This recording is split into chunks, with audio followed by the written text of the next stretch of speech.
Bueno, hoy vamos a continuar con la posición del historiador y el pensador Juan W. Hess acerca de la fundación de San Luis. Y vamos a continuar con también un Hess, María Estela Hess de Gómez, que fue la hija, que fue con quien Juan W. Hess escribió o se terminó de escribir la geografía de San Luis.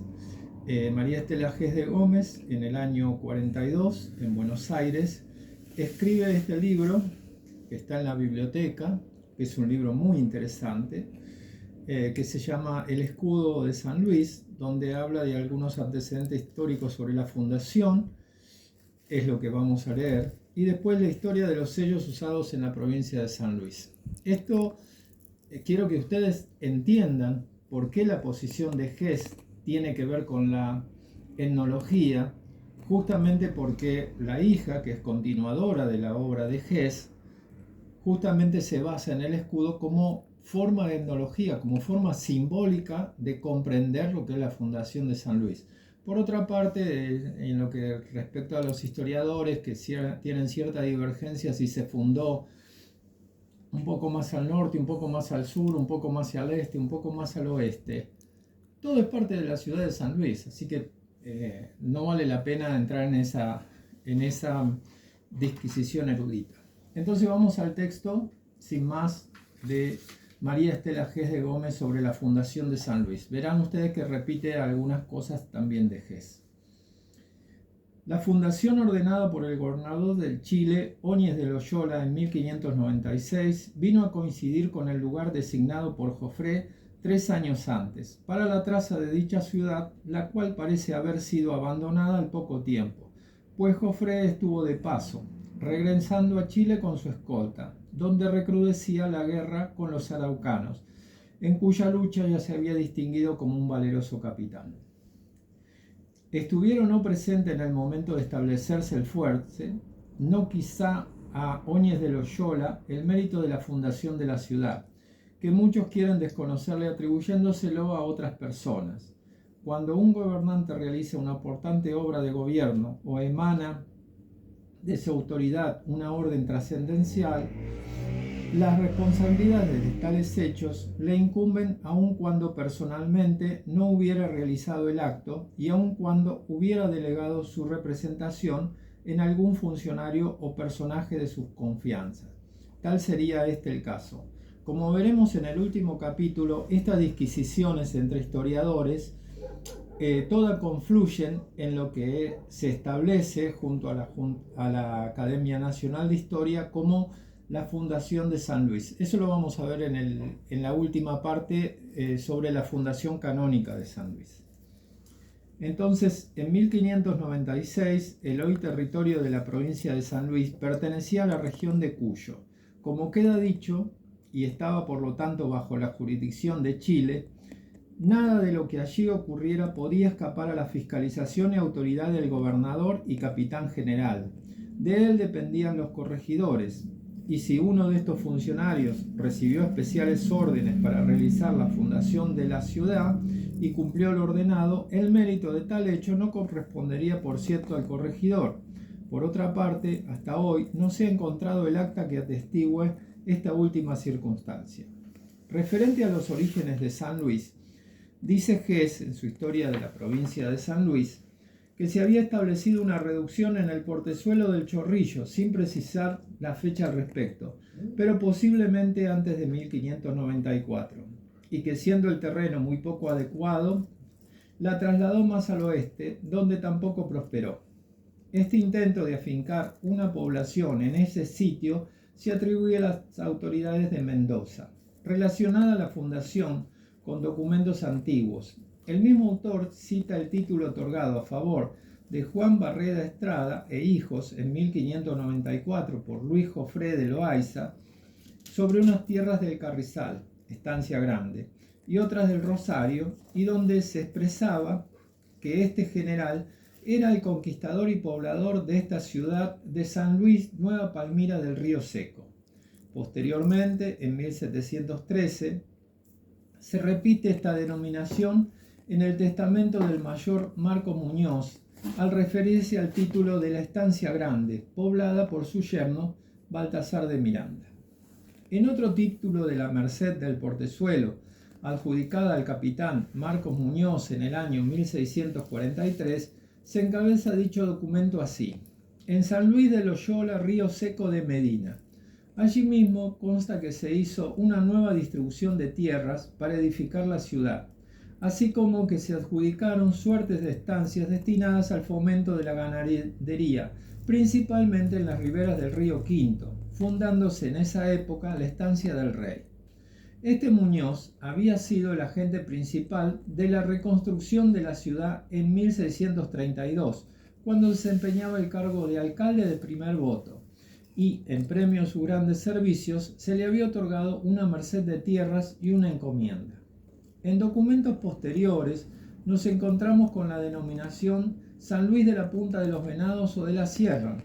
Existen referencias de que la ciudad fue trasladada más al naciente, cerca de las primeras aguas, ocupando parte del Bajo, donde los jesuitas establecieron su viñedo, y algo del Bañado, hacia la orilla derecha del río, tierras que eran muy fértiles y de fácil riego. Cuando en 1691 vino a visitar a San Luis el gobernador de Cuyo, Tomás Martín de Poveda, el cabildo le presentó un memorial en el cual le hacía presente, entre otras cosas, que la ciudad había cambiado 3 veces de situación. Estos cambios explican también las modificaciones en el nombre de la ciudad. Entre otros antiguos documentos existentes en los archivos de San Luis, hay algunos muy interesantes donde consta el nombre primitivo de la ciudad. Se conservan 2 cédulas reales del año 1619, a 23 años de la fundación, en que se cita la ciudad de San Luis de Loyola. Quiere decir que no había lugar a duda sobre quién era el fundador, ya que son documentos que emanan del mismo rey. Las 2 células fueron expedidas por Felipe III en Lisboa a 29 de junio de 1619. En una se dirige al virrey, al presidente y oidores de la audiencia de Lima, para que le informen sobre la petición de la ciudad de San Luis de Loyola, provincia de Cuyo, en Chile, que quiere que se le dé jurisdicción de por sí y pueda nombrar su gobernador por estar muy distante de Santiago. Y en otra cédula se dirige a la audiencia de Chile solicitando informes sobre la petición de la ciudad de San Luis de Loyola, de la provincia de Cuyo, para que se le declare jurisdicción y se la deslinde de Córdoba del Tucumán. Esto, como ustedes ven, es la manera en que San Luis se comienza a formar como un núcleo urbano, como teniendo su nombre y su propia esencia. En otras actas, acuerdos y disposiciones del Cabildo que se conservan desde el año 1630 a 1690, se consigna invariablemente el nombre de San Luis de Loyola o San Luis de Loyola. En escrituras, testimonios, autos, inventarios, deslinde de tierra, testamentos, donaciones, etc., entre los años 1691 a 1799, existente en el archivo de gobierno, se designa la ciudad en la misma forma o con el de Ciudad de San Luis de la Punta de los Venados. Tal se menciona en la Merced Real, en que, a 12 de noviembre de 1632, don Francisco Lazo de Vega, caballero de la Orden de Santiago del Consejo de Su Majestad y del de guerra con los estados de Flandes, gobernador y capitán general en el Reino de Chile, presidente de la Real Audiencia, etc., a nombre de Su Majestad, despacha títulos de tierras en el asiento de Nogolí al capitán don Luis de Funes de Fuensalida y Guzmán, y en otro documento emanado de la misma autoridad con fecha 28 de enero de 1632, donde se nombra a don Domingo Zapata, capitán de guerra de la Punta de San Luis de Loyola. Como ustedes ven, esto no es orgullo personal, pero la fundación de Nogolí y la fundación de Nogolí de San Luis están entrelazadas, lo que a las personas de Novolía, los novolesenses, nos hace estar muy orgullosos. Las denominaciones de San Luis de Palmira del Río Seco, San Luis de Nueva Medina del Río Seco o del Río Seco de Medina no perduraron y solo se encuentran en los escasísimos documentos ya mencionados, anteriores a la fundación de 1596, datan del año 1594, constando en ello que don Luis de Joffre otorgó cartas de merced. Por esta razón, en otros documentos posteriores a 1596, se repiten las primitivas denominaciones al mencionar o referirse en testamentos y escrituras a los datos de lugar, fecha y títulos de aquellas antiguas mercedes reales. En todo caso, tendríamos que admitir las dos funciones de la ciudad, la que se atribuye a Luis Joffre de Loayza y Meneses en 1594, que no prosperó, siendo pronto abandonada, y cuya ubicación estuvo a una legua al oeste de la actual capital, lugar llamado El Talar, y la fundación posterior en el sitio que ahora tiene y que fue sin duda alguna el determinado por el gobernador de Chile, Óñez de Loyola, al pie de la sierra de la Punta de los Venados, hecho ocurrido el 25 de agosto de 1596, y del que se supone fuera también ejecutor el mencionado Luis Joffre. La denominación de Medina del Río Seco o San Luis del Río Seco de Medina son fáciles de explicar.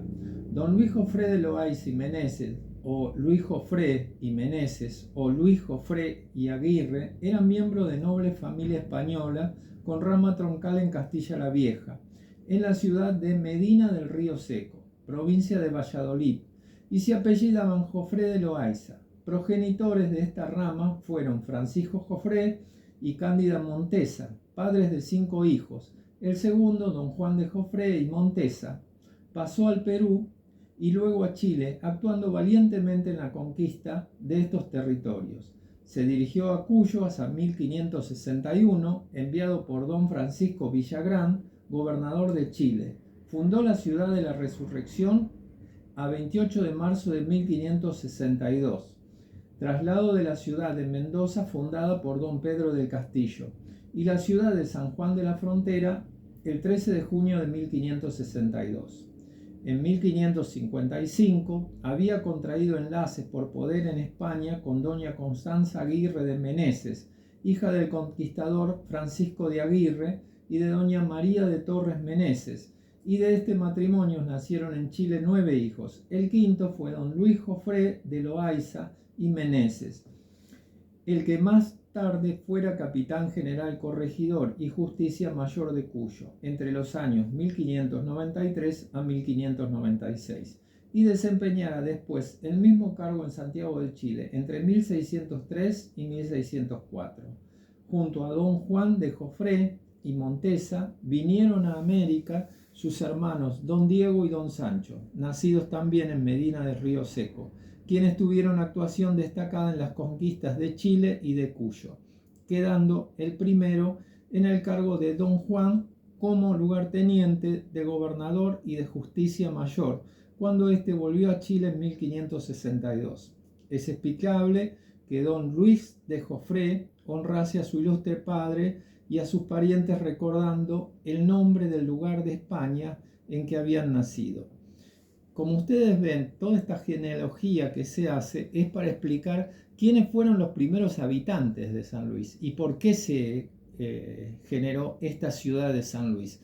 Esos habitantes le dieron forma cultural a San Luis. Eso es lo que nos está explicando. Como veremos en las ilustraciones, María Estela Gés de Gómez se encarga de mostrarnos hasta los escudos y la representación de cada uno de los escudos, tanto de Óñez de Loyola como de Luis Joffre. Son los primeros escudos de lo que va a ser el escudo luego de San Luis. Continuamos con la genealogía entonces. Los caballeros del linaje de Joffre de Loayza tenían su blasón descrito así en la obra del Diccionario Heráldico y Genealógico de Apellidos Españoles y Americanos, por Alberto y Arturo García Carafá. Los Joffre de Loayza de Murcia y de Medina del Río Seco tenían el escudo siguiente: escudo partido primero de azur lozanjado con líneas de oro y en cada losange una flor de lis, del mismo metal, por Jofré, y segunda de plata con 5 rosas de gules puesta en sotuer y bordura. Para este cartel segundo de azur con 10 medias flores de lis de oro por Loaiza, bordura general de plata con 12 roques de sable. Las primitivas armas de Jofré fueron de azur con 3 flores de lis de oro puestas en triángulo. Parece que los Jofré descendían de Godofré o Godofredo, primer rey cristiano de Jerusalén.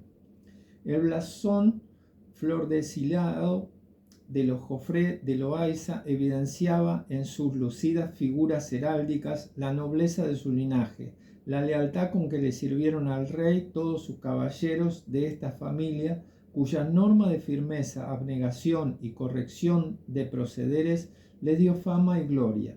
Como se ve, no podía ser más rancio el abolengo de don Luis Jofré de Loaiza y Meneses. En cuanto al eminente gobernador y capitán del Reino de Chile, don Martín García Óñez de Loyola, caballero de la Orden de Calatrava, se sabe que era de noble estirpe, oriundo de Huiposcoa, villa de Azpeitía, donde estuvo el señorío de los Loyola. Poseían palacio, tierras, caserío y grandes bienes. Desde muy antiguo habíanse entroncado los linajes de Óñez y de Loyola por haber contraído enlace doña Inés de Loyola con don Lope García, señor de la casa de Oñaz o Oñez. Descendiente de este tronco fue don Beltrán Yáñez de Oñez de Loyola, que casó en 1467 con doña Marina Sanz de Licona y Balda, y fueron padres de 12 hijos, entre los cuales el séptimo fue don Iñigo, conocido después como San Ignacio de Loyola, y el segundo fue don Martía García Óñez de Loyola. Este casó con doña Magdalena Araoz y fueron los progenitores de 9 hijos. El tercero llevó el mismo nombre del padre. Tenía 28 años y era capitán cuando resolvió trasladarse al Perú acompañando al virrey Francisco de Toledo en 1568 durante su reinado de Felipe II. Ustedes dense una idea de qué personajes estamos hablando. Yo voy a resaltar 2 cosas. En el caso de Jofré, descendiente del primer rey cristiano de Jerusalén, Godofredo. Y en el caso de Óñez de Loyola, el segundo fundador o el partícipe fundador de San Luis, hermano de San Ignacio de Loyola. Esto es lo que está tratando de mostrar. Estas son las vetas culturales o etnológicas que explora María Estela Gess de Gómez, que continúa el estudio de su padre. Según Gess, en su historia de la provincia de San Luis, el virrey Toledo designó a Óñez de Loyola en 1572 para sofocar la revuelta de los indios por ser uno de los capitanes más valientes y audaces, y que corriendo grandes riesgos efectuó la campaña consiguiendo terminarla con éxito. Regresó vencedor al Cusco, llevando prisionero al mismo Inca con sus familiares y a los principales jefes indígenas de la sublevación. En reconocimiento, el rey otorgóle tierras y le permitió colocar en su escudo la cabeza del Inca rebelde. Después de este hecho, fue consentido su casamiento con la princesa india Beatriz Clara Coya, sobrina de Tupac Amaru, pues era hija de Seri Tupac y nieta del Manco Cápac, hija del Inca del Perú. La única hija de ese matrimonio, Ana María de Loyola y Coya, residió en España, a donde fue trasladada con su madre en 1622. Muchos años después de la muerte de su padre, el título de Marquesa de Oropesa, otorgado por el rey Felipe III, en ocasión de su casamiento con don Juan Enríquez de Borjas, a quien designó como primer marqués de Santiago de Oropesa, y fueron progenitores de los marqueses de Oropesa en India. Ustedes ven que estamos hablando del Godofredo el rey de Jerusalén, San Ignacio de Loyola y ahora una inca. Es decir, estas son las personalidades que forman la cultura de San Luis para este estudio, yo diría, etnológico de Gess y María Estela Gess de Gómez, que no es menor, no tiene el rigurosismo histórico que podrían tener otros historiadores. Sin embargo, esto lo que ellos lo que tratan de hacer es dar sentido a la fundación de esa ciudad, de ese pueblo, y dar los orígenes de ese pueblo. Continuamos. La actuación de don Martín García Óñez de Loyola en el Perú fue de relevantes méritos y pujantes obras, habiendo desempeñado, entre otros, el cargo de gobernador de Potosí. Fue designado después como gobernador y capitán general de Chile, encomendándosele la empresa de terminar con la conquista y colonización del territorio, a donde llegó en 1592.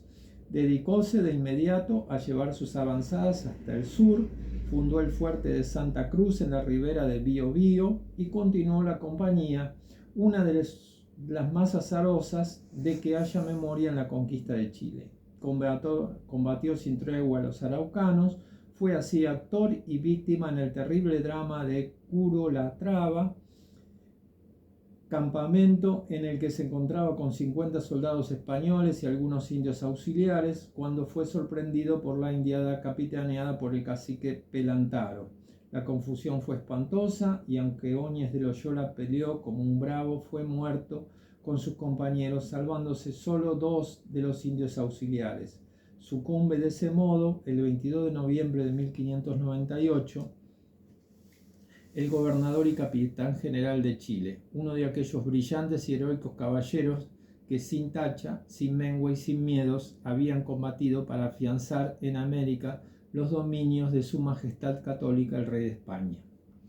El escudo antiguo de armas de Loyola está descrito en el Noticiario de los Reinos y Señoríos de España por Francisco Piferrer y es como sigue: campo de plata, en cuya parte media se dibuja una caldera de sable pendiente de unas llaves, con 2 lobos rampantes y puestas las manos en los bordes de la caldera. Las armas de los Óñez de Loyola consisten en un escudo partido, la primera parte va en oro y lleva 7 barras de gules, y en la segunda parte se dibujan las primeras armas de la casa de Loyola sobre plata. Bien correspondía a su valor demostrado en la lucha sin cuartel contra el enemigo el simbolismo de lobos en el blasón, así como las calderas pendientes de llaves significaba poderío, riqueza, magnanimidad.